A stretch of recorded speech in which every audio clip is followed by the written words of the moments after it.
Good evening, everyone. This is Clyde Shirati from Africa Media Australia and Afroshine Australia. Tonight on my story and my career, I've got a special guest. As part of this segment, we interview an African Australian professional to have an opportunity to hear from them about their story, both as an individual as well as a professional, and what they do in the community. Stories are very important things that help us not only to hear about the experiences of others, but we also actually learn from these stories. We get inspired and we get encouraged to follow suit if we can. So I'm going to introduce my guest who is with me. Her name is Agnes and NSOFWA. Agnes, how are you today? I'm good, thank you. Thank you for having me. Thank you very much for coming to our show. We appreciate. We know, it's a very busy time, even though with all this COVID thing. How are you keeping up anyway?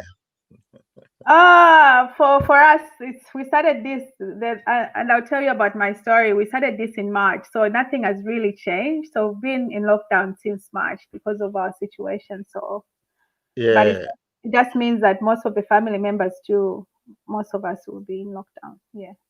Yes, we're all in lockdown. Unfortunately, Melbourne is the worst city in Australia where we're coping really quite hard this COVID crisis.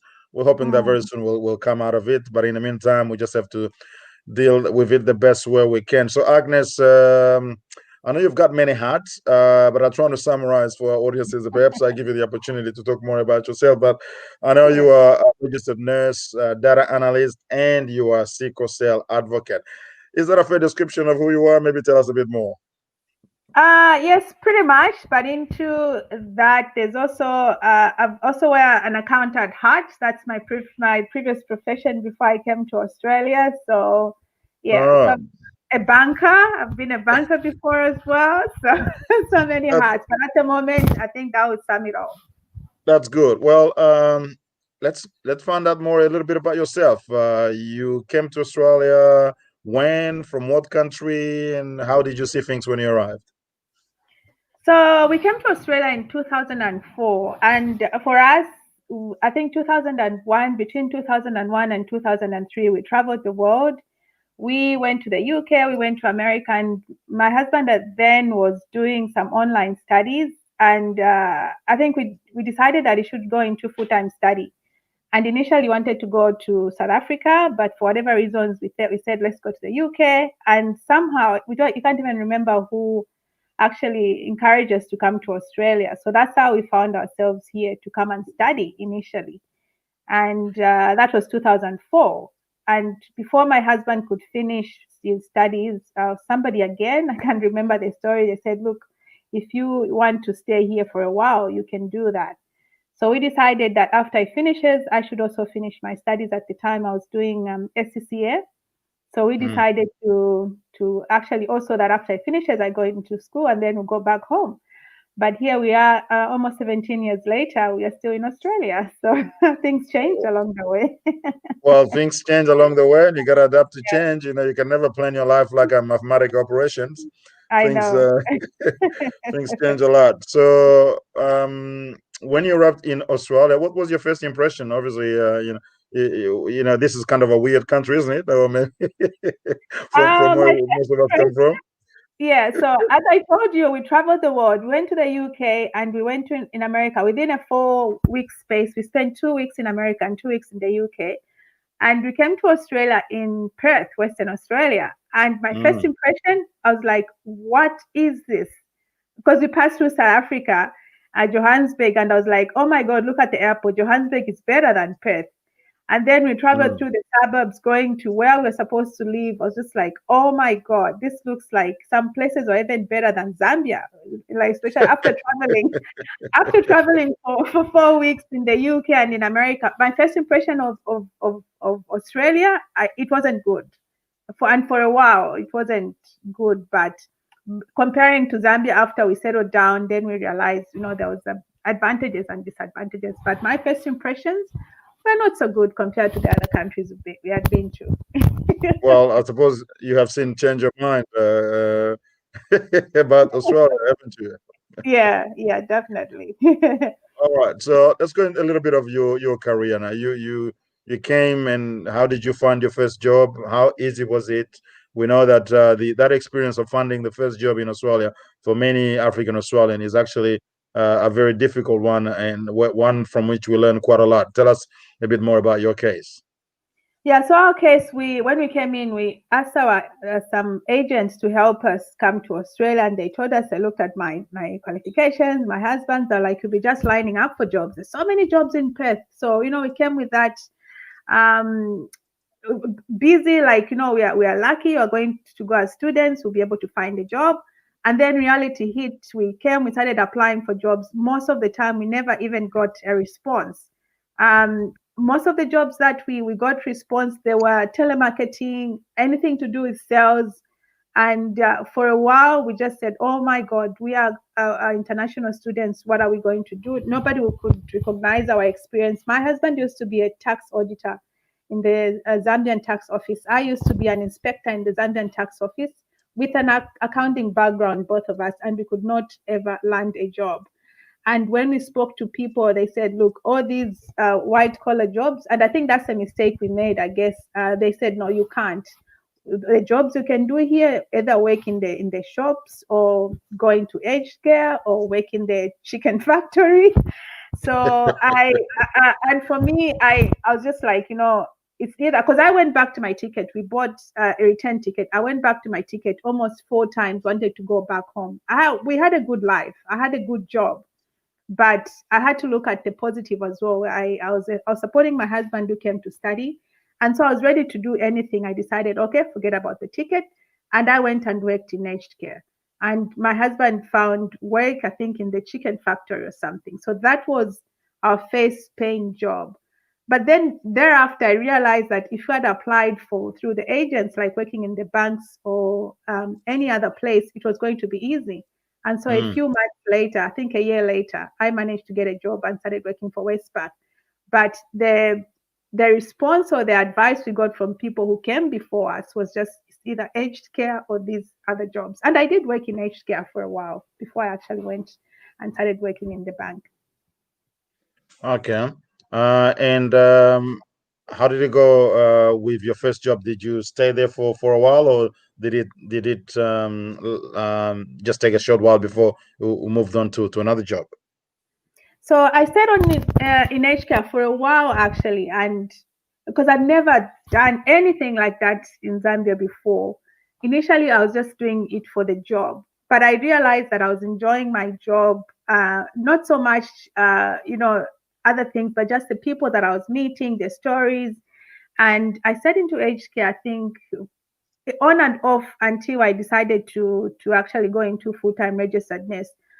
It is quick money. Like if you want to get a shift over the weekend, you'd get a shift or so. But I went on and moved. I think after a year or so, went and worked for Westpac. I was a bank teller for a while between Westpac and I moved to NAB. Then I went into registered nurse. But in between, I would go back and do a shift or two if I wanted to make money over the weekend.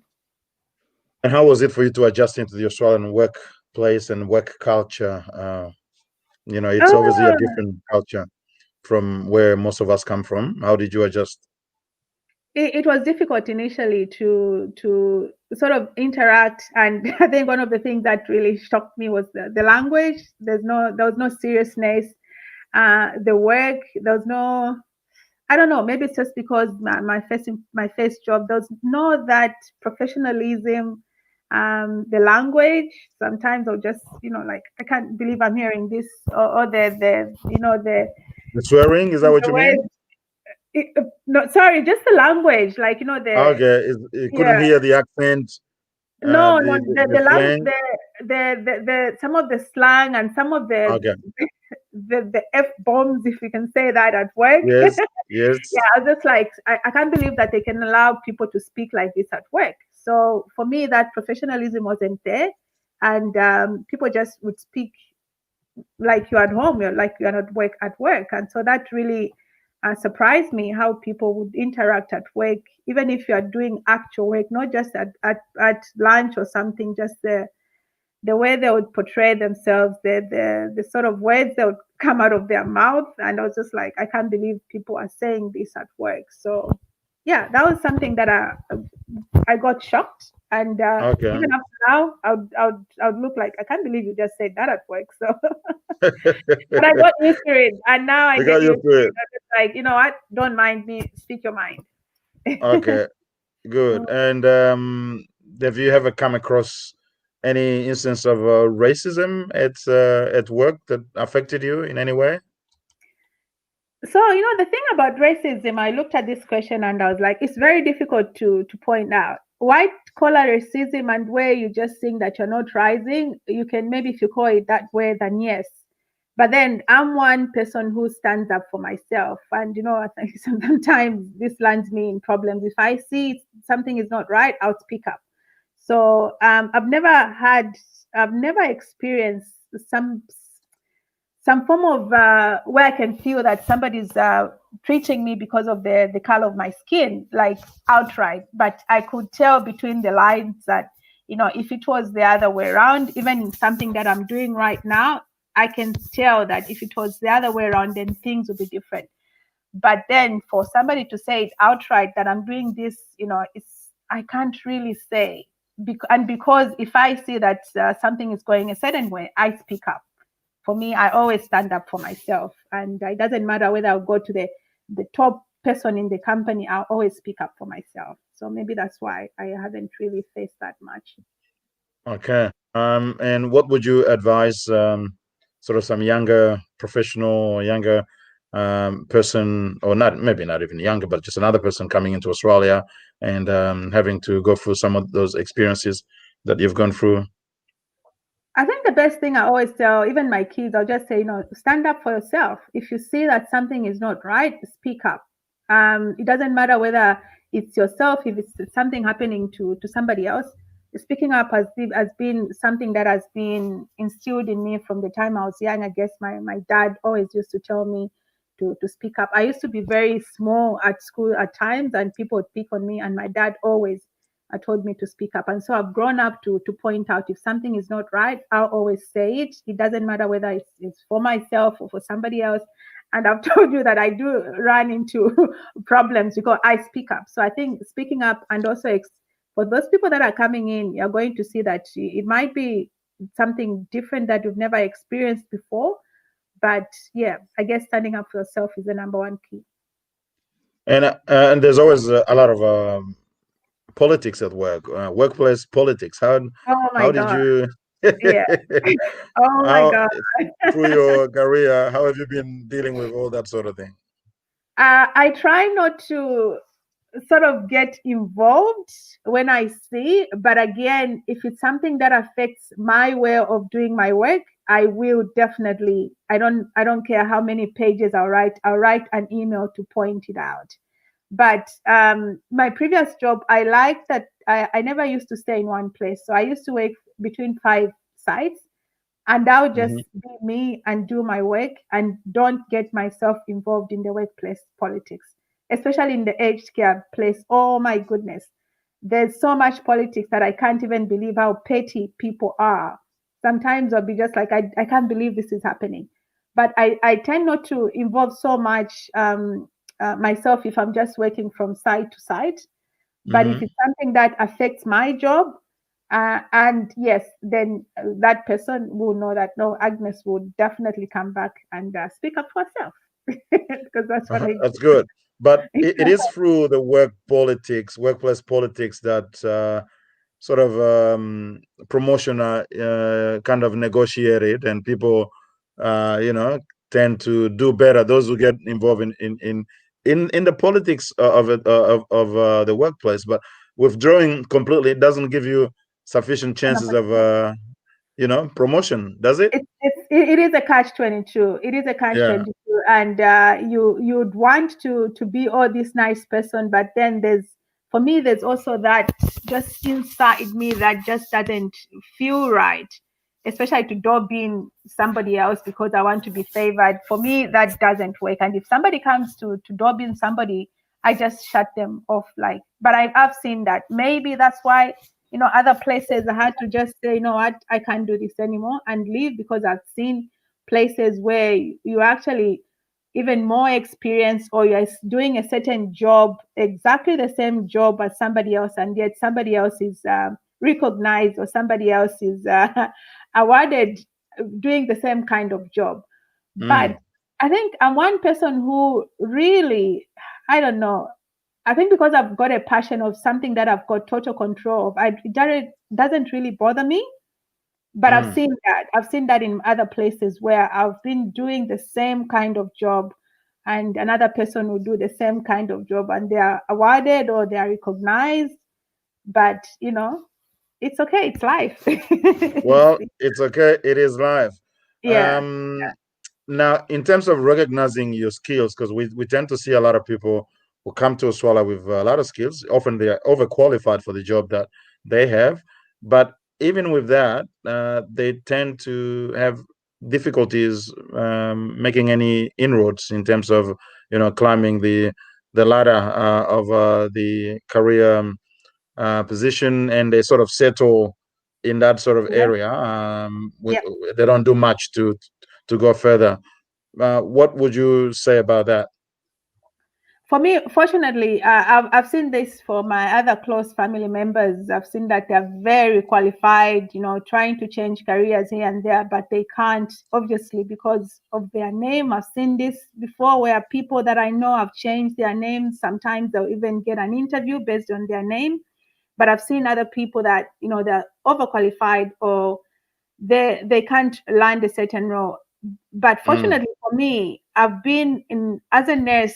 Our jobs are so needed that I'm getting jobs almost every other day. I would apply for a job today if I wanted to change roles, and so it's a bit difficult. But I've seen other people who have actually had to go for lower jobs because they can't find any job in their qualification, and sometimes you tend to change careers because you want to look at a certain career that's popular in Australia. And yeah, so as a nurse, I would say I haven't really been affected because there's always job a lot for jobs. I can land a job today if I wanted to. And then the other area, actually, before I go further, let me just remind those watching us, you're watching My Story, My Career with Afroshine and Africa Media Australia. We talk about people's stories, experience in terms of their career and their life experience in the Australian context. And we would encourage you, as you're watching, to make comments. You can even participate. We can actually bring you on the studio and you can make a video comment if you want, but otherwise you can just make a little comment to tell us where you're watching from, and please share the live feed so that other people can watch as well. Now let's go further.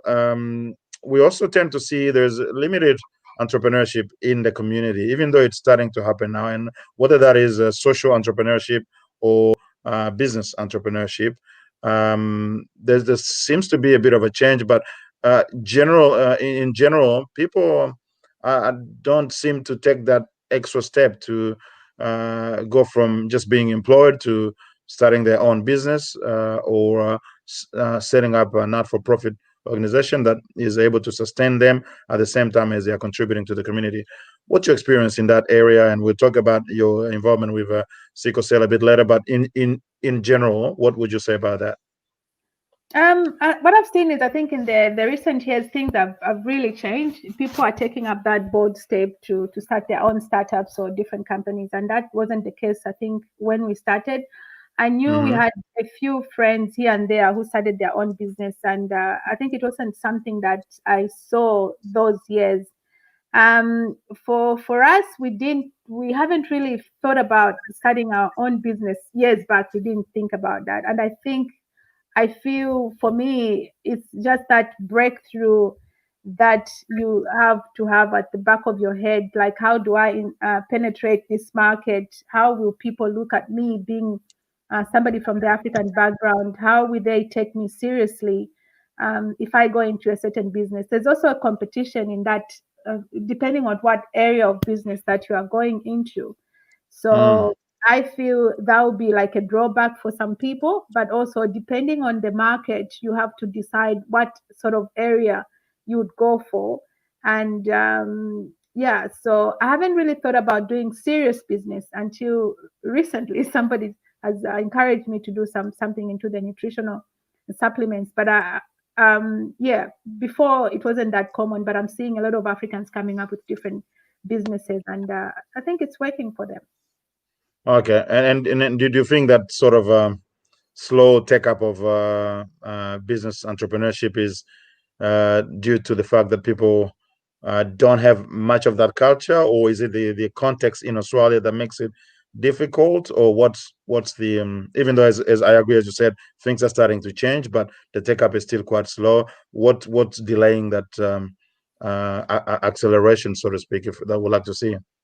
I think, in my opinion, it's just the breakthrough. As I said, how do I penetrate this market from an African point of view? Will people take me seriously for the color of my skin? I feel the color of the skin plays a major role in everything you do in the developed countries and as an African. So I feel that should, uh, my opinion, that's a drawback. I don't think other people take a people of color seriously in anything we do. We have to do double the efforts compared to our friends or Caucasians or other races. Actually, I feel the other Africans are right there on the bottom. Even other races don't take them seriously.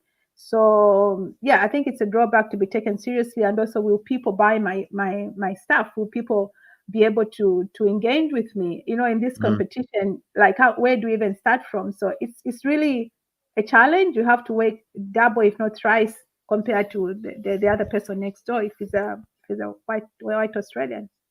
But isn't that as well a little bit of a kind of a victim mentality? We kind of and the opportunities are there that is it's not, and then if people are continue to think like that, then they wouldn't be able to make progress anyway, because they think that it's going to be too hard. It's going to people may not take them seriously, and therefore they don't make any effort, isn't it? Or it's not sufficient effort. No, well, not necessarily. It's just the way life is, unfortunately. And I'm saying it's okay to go in, but you have to be ready to double up your efforts. It's what I've seen. And when we talk about my advocacy work, I've seen that we have to work harder than Yeah. the person next door, and that's just the way life is. How we are going to close the gap, I don't know how and when and how long it's going to take. The reality of things is that if person of color is doing something compared to another person, it's always a challenge for them. Maybe even the same qualifications as you have, the same Mm. job, everything, but you have to double up your efforts and just work harder than the other person, unfortunately. I've seen that, I've read that. Yeah. On the other hand, there's also the community aspect of things. Usually, for entrepreneurship, small businesses, people tend to rely initially, at least, on support from the community within which they are, and not in all types of businesses, but quite a lot of them anyway. And often that support doesn't eventuate. Do you see that as an issue as well?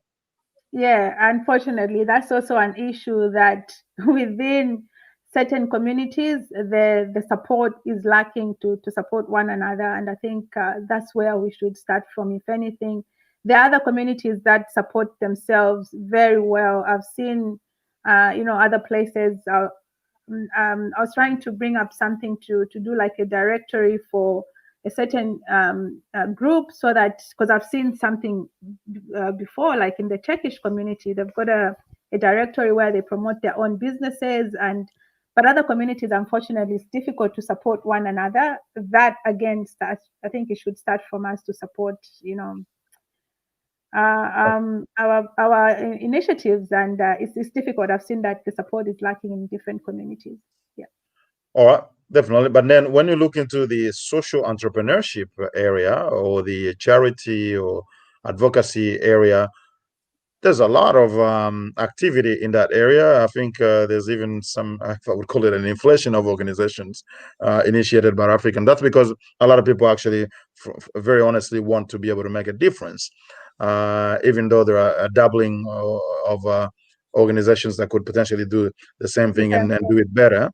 Mm. But what's your take on that whole sector of community engagement and advocacy and all that sort of thing? I think you said it right there. We have so many initiatives, and it's a good thing. But also, some of them are doubling up. If we Yeah. had to come together and work towards one cause, that would be a good thing, and we'll do more if we come together and are doing the same thing. But yeah, there's a lot of African organizations, which is a good thing. But I feel we should do better and try to support one another and come up with one thing so that we get the support of everyone towards one initiative. Because when you have several, like who do you support? Yeah. So yeah, if we come up with one, is it the youth? Is it the women? Is it the men? Is it that? And have these major, maybe every state, and then it will be easier for that support, even for other organizations like the government to support certain organization. But if we have 10, all of us are writing some like a letter to the Department of Education or whatever. It's difficult. I think we should come together and just form one big force for us to fight the same cause. I asked this question to many of my guests. When you hear many people within the African community talk about what's happening in the community and they need to work together, on the discourse level, the rationale is clear. People want to be able to work together, but when it comes down to doing it, quite often it doesn't work. What do you think is the issue there? Oh, I I wouldn't know, because I think we had this discussion on your platform. I was like, I'm ready. Like, I'm always ready to support. I would speak for myself, but I wouldn't know why other people wouldn't want to do that. And I just can't understand, to be honest. Yeah, for me, I've spoken for myself. I'm like, I'm ready to support as long as I've got the time. My time is not clashing, because these days I'm quite busy, but I try to support as much as I can, and I can only speak for myself. I don't know why other people tend not to support other people's initiatives. It's That's difficult. good. Let me just remind our viewers out there, or those watching, we appreciate you making comments. I can see Aliu Sambu, Chisanga Kashoki saying hi, Angie, listening closely. And Natalie Tunes, great to see you. So some of your friends are certainly watching. I'm going to get them to Thanks, ask you a guys. question. Ask Thank her a you. tough question so she gets stuck. And and then Oh, she'll have to blame you later when you meet. Okay. yeah. All right. Now let's talk about your organization. Tell us about what it is and what led you to creating it. Yeah, so my organization is something that's close to my heart, that's based on actually my life story. So we moved to Australia with two kids. I had the third child, fourth child, had was diagnosed with sickle cell disease at 14 months. And like any other family, we just went through a place of unknown. Like, what do we do? We realized that the condition she was diagnosed with was no cure at the time. The only cure was very risky. We didn't even think for a second we'd consider that. And so for the first 5 years for us was just the world unknown. And as you've said, I wear so many hats. When I was in Australia, in Zambia, I was a tax auditor for the tax office. I came to Australia, I finished my business degree. I was in the bank as a banker. And then because of our daughter's diagnosis, I was just lost, because I had kids who had never been in hospital, had never been in hospital. I didn't even know what was hospital for me, apart from going 1 day or 2 days giving birth back home. So I decided to change careers specifically to go and study nursing for me to understand my daughter's condition. And that after I finished my condition, I think 2 years later, I decided to form a support group that was missing in Australia. So in 2014, I did an online support group for a while. And in 2018, we decided, myself and a few other friends, I've known friends like Natalie, who's watching now for a while. I reached out to her and she was willing to come on board, and a few other mothers. And we decided to form a not for profit organization in 2018. And we decided to call it Australian Sickle Cell Advocacy. Initially, we were like, let's find the name. We have an advocacy, Australian sickle cell advocacy. What name can we give it? And in the end, we said, okay, that's the name, Australian Sickle Cell Advocacy. So 2018 October it was born, and we have been pretty much very busy since then, nonstop. And even with this COVID, we are lost for a few months, but we realized that there's power in social media. And now we're reaching out to almost anyone around the world. We've got people from Gambia, from Zambia, from, I think tomorrow I've got somebody who's going to talk about Sierra Leone. Next week I've got an Indian doctor, a lot of Americans, some of the Australians as well. So we're just trying to change. There's a lot of things missing in this community of people living with sickle cell disease or even affected as a caregiver. And we've reached out to policymakers and just try to do the best we can. Just raising awareness, because it's considered a rare disease in Australia, but it's very common in other parts like Africa.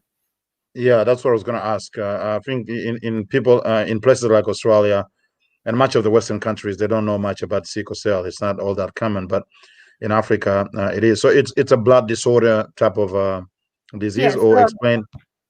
Yep, go ahead. Sickle cell disease is a genetic disorder. It affects the red blood cells. It's one of the most common disorders in the world. Right now, statistics are saying there's about 250 million people living with the gene, the sickle cell gene. And we have about 300 million babies that are born worldwide with a form of sickle cell. There's different forms. And most of these babies in the third world countries, especially Africa and India, they'll die before the age of 5. So it affects the red blood cells. For normal people who know their red blood cells very well, the red blood cells are formed in the bone marrow, and they last about 120 days to replenish for the new ones to come in. But for people with sickle cell disease, after about 20 days, the red blood cells actually start deforming from the first time they're actually manufactured. By 20 days, they turn into a sickle shape, a C shape like that. And it comes from the farm tool called the sickle. That's where the name comes from, because that's the way the cells actually get deformed. And with that, they come a lot of complications. They'll be stuck in the blood vessels, and there's a lot of pain because of that. People get tired because the oxygen is not taken to other parts of the body, and it comes with infections. Like some people can have a stroke, you can have pneumonia, which is called an acute chest syndrome in severe form. You have sores on the bottom of the legs, especially because there's not much oxygen going to the legs, and it affects any part of the body, any organs. It's the most common genetic disorder in the world, and unfortunately, it affects people that come from places where there's malaria, and Africa is one of them. It's got something to do with the malaria parasite and the red blood cells. So Africa. Okay, so yeah. So there is actually a correlation or some sort of link between sickle cell disease and malaria. Is there? Yeah. So the parasite, the malaria parasite, when they go in the body, the host is the same, the red blood cells. So years ago, the body started protecting itself from the malaria parasite and deformed the red blood cells. That's the story. And so because of that, you see that places where there's malaria, there's the sickle cell gene as well. All right. And I know, when I was growing up, I think, at least in the Congo where I grew up, we were referring to it as SS, something like that. I don't even know where that name came from. Maybe it's a different thing. But people who suffer from it tend to go to hospital all the time. They're always having issue XYZ. But I suppose that's also basically because of limited treatment. There is actually some treatment available for this condition, although it's a bit complicated. Is it? So mostly the doctors just treat the infections and the complications. So if because of that the sickle cells are deformed, then you have anemic. So they'll give you blood transfusion sometimes. They'll treat the sores, they'll treat the stroke, they'll treat any infection. There's no cure. There's no universal cure. The only cure is a bone marrow transplant at the moment, and that's very expensive. Most places like Africa, we can't even talk about it. So they only treat the symptoms most of the time. And one of other people have a bone marrow transplant, but the bone marrow transplant comes with limitations. You need to have a donor depending which country you are. In Australia, you need to have a sibling donor who's 100% match. But other places like the doctor, I'll have a doctor on my show on Monday. He's going to explain that they do have matches. and that works for other countries. But in Australia, they need a full March. So the most common way of treating this condition is only treating the symptoms and managing the symptoms with either antibiotics, pain. There's a lot of pain, and they'll give them pain medications and or blood transfusions sometimes. So how has your um, advocacy group developed so far? Have you had some good contribution from the community, and how tough has it been to put it all together? I know you work quite hard. You go to different events, and you have to talk to people. Tell us a bit about your personal experience in putting all this together. Where do you get the energy from, by the way? The energy I take I take reserve from Janice's products. Okay. I'm going to show you that product. So if Auntie Sylvia is watching this, she will laugh. I take reserve from Janice's products. She just introduced me to this business, so it's working. But Yeah. anyway, I've got my team. I've got Natalie and a few other people in our group. We try to do the best to attend before the COVID. Would attend community events, and there's a lot of support when we attend these events, and people are ready to listen. We are try to explain that you come from this part of the world, chances are that you might be at risk of having the sickle cell gene. We are running a campaign this year from June 19th, which is the World Sickle Cell Awareness Day. We are running a campaign to know your sickle cell status. And I've asked you this question before, Clyde, that you should get tested, because it's not just about having your kids. Maybe your kids might have the gene and it manifests because it's genetic. So we are running a know sickle cell status. We had very good support, even from the Federal Minister of Health. Honorable Greg Hunt was able to give us a message of hope for people affected by sickle cell disease and what services we can actually tap into. For the first time ever in Australia, for a sitting minister to talk about sickle cell disease at that scale on the World Sickle Cell Day. But we also had other members of parliament, like our ambassadors. We've got Honorable Peter Khalil, who's our ambassador for our organization, and Honorable Maria Van Vakina. They are both our ambassadors. And we also have, we had Honorable Tim Reed, who also gave us a word of support. But we're a big team. We've got board members who are scientists, and we've got other people in the community also trying to support us. In terms of people that are living with sickle cell disease, it's been a challenge because we work with the hospitals. So the hospitals are our go-between because of confidentiality issues, of course. And we have a few people who are willingly joining us, but we are calling everybody who's affected by sickle cell disease to join us, raise the awareness, and let us push for change, because there's so many things that are missing in terms of just even the medications, and also like things like the healthcare card. We need to push through for clinical guidelines, which fortunately the doctors started working on that after we pushed it for over a year. But other areas as well, even just support one-on-one. You just want somebody who's going through the same as you, and that's why we are trying to do this. We've got different closed groups where we engage with people that are affected, and just reaching out to anybody in Australia who has sickle cell disease or who's affected. Even if you're not, just come on board, and let's try to have change in terms of people that are affected with this condition. All right. And do you? I mean, I've seen some of the pictures of your work. You also go overseas. You're not just limited in Australia here. I've seen you going overseas. Do you also go and do the same in Africa and other places, or what's happening with your international involvement? So my international involvement, I've been to a couple of events. I was supposed to go to a few this year, but unfortunately, because of the COVID, I didn't. And I'm trying to do something with my friends in Africa, especially Zambia. I'm from a Zambian background, so trying to work with any group that's willing to partner with us. It's difficult if you're not there, but I'm trying to do something with another friend of mine in Canada. We are, apart from the Australian Sickle Cell Advocacy, we also started another organization which is called the Sickle Cell Disease Education Resources Initiatives, where we are getting the resources, purely getting information and translating it to local languages in African countries and other countries that can come on board. So I got, like, for example, Zambia's got the 7 main local languages. We've got a lot of resources that we are given by different organizations, translating it to either audio, anything, all the languages, so that people can understand the language, or people can understand sickle cell disease, which has been missing. Because I know if my grandmother knew about it, even my mom, it would have been at the back of my head when I was getting married to get my husband getting tested, because I didn't know that I had carried the gene until we came to Australia. So that's what we're trying to do, just continuing to raise awareness. We'll be starting a series on 29th August, where we are coming up with different countries right now. I just told them that I'm coming on. I hope a few are watching.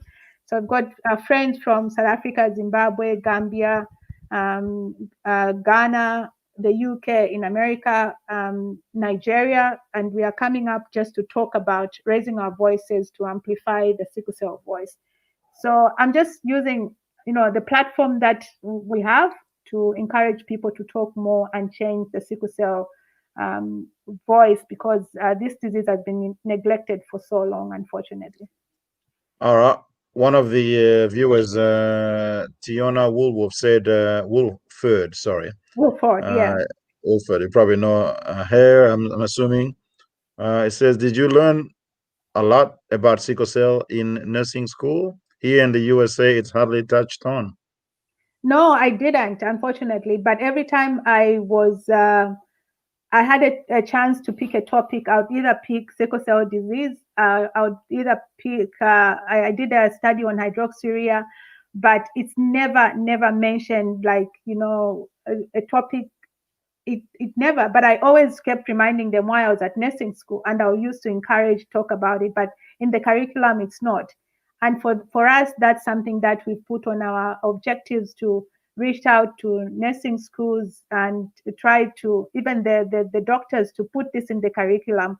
What we've done as organization also, we've done a course, an online course, which is running now. It went live on 19th of June, to encourage the nurses and the doctors to actually do that course. We designed that course, and it's out there for the nurses to actually go and know about sickle cell disease. In the curriculum itself, it's not, and that's one of our objectives that we're working on as an organization. Okay, we've got about 4 or 5 minutes left, and in this time, I'm going to ask you a series of questions relating to professional experience and answers with regards to how we overcome them. Trying to make your answers as short as possible, and we'll go there. You probably may have answered some of those questions anyway. So the first one is, when people come to Australia, the first difficulty is that they get in getting jobs. You need to have local experience and need to have referee here. How do you overcome that? How did you overcome for you, and would you tell people to overcome that hurdle? I think volunteering. Later on, I realized volunteering your services will be able to help. Volunteer, and then people vouch for you. Just working on someone who's done that. So if you volunteer, then even the churches also helped us a lot. If you are, that person who go to church, but also involving yourself in communities. With Facebook now, there's so many communities. You can just type in the Congo. You can find the Congo organization, and also just a word of mouth. A lot of word of mouth also actually works very well. But volunteering will help you. Then you have something on paper to show. Some other companies do actually take qualifications from back home. So if you're lucky, you can land a good job. Number two, also people make a lot of applications to get jobs they don't. Part of that is also related to how they set up their CV. Sometimes it's not well suited for the Australian context. Would you tell people about that? Yes, make your CV as short as possible. Maximum, I think, 2 to 3 pages. If you can't do it yourself, there's so many resources online. Some charge even like as little as $50. You can go on places like other websites to do a website for you. Make it as short as possible. I think that's what I've learned along the way.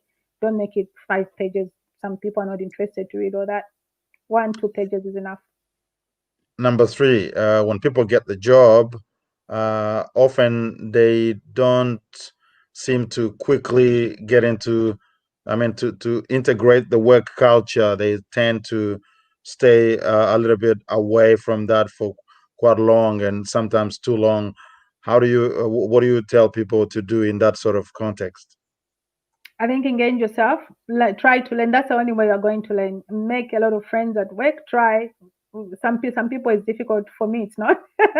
Try to try to engage with your colleagues and try to get into the culture. I know you're going to get a shock if you find, just as I said, for me the shock was just the way they talk. There's no that professionalism. So try to just, be part of it. Not that you can talk the same language, but just ignore some of the things and close your ears. Some of the things are going to hear, but just try to be part of the crew, to be part of the team. And often the problem is finding what to talk about, because that's also is an issue. A lot of time they'll ask you about foodie, and they'll ask you About about drugs. what do you tell them quickly to find out the topics to talk about? Yeah, I know. What? Tell them your story. Just find something that you can relate to. At least out of all those stories, you can find something to relate to. Yeah, just try to be part of the team. I mean, unfortunately, you just have to try. Okay. All right. We unfortunately coming to the end of the show. I had more questions, but unfortunately we're running out of time, and we'll put that to the next person who will be on the show. I want to Yeah. say thank you for coming to the show to talk about your story. You're obviously a very inspiring person with all that you are doing. Keep the good fight for the sickle cell, disease that you are advocating for, and you remind us to do a test, because we never know. So until you do the test, you don't know whether you have the gene, which means that my children, your children, could potentially be affected. So thank you very much, and maybe your last word before we finish. No, thank you. Thank you so much for giving me this platform. For me, sickle cell disease is on my heart. It's just like test, test, test, test. If you come from a risk country, make sure you get tested. And if you are affected by sickle cell disease, look up Australian Sickle Cell Advocacy. We've got like 5 or so 6 social media platforms. I know Tiona is laughing right now because she always gets lost when she's looking for a sickle cell page. Australian Sickle Cell Advocacy, the main page, and also Sickle Cell Talks with AGNES. That's where I'm doing my talks almost every day now because I'm booked out until mid-October. So anybody wants to share their story, like what I'm doing right now, anything to do with sickle cell disease, get in touch with me, and we can just raise our voices and raise awareness about sickle cell disease. Thank you for having me. Okay, thank you very much, Angie, and good luck with everything. All right, thank you. Well, thanks everyone, and we appreciate you watching this show. Please share the video so that other people get to watch as well. If you are professional and you certainly have a story, you can't be alive without having a personal story. So come and share that story with us. It could inspire others. It could make a difference in the life of others. At the same time, it allows you to be able to add something to the broader community. All right. Until next time, stay connected and remain blessed. Thank you. Bye-bye.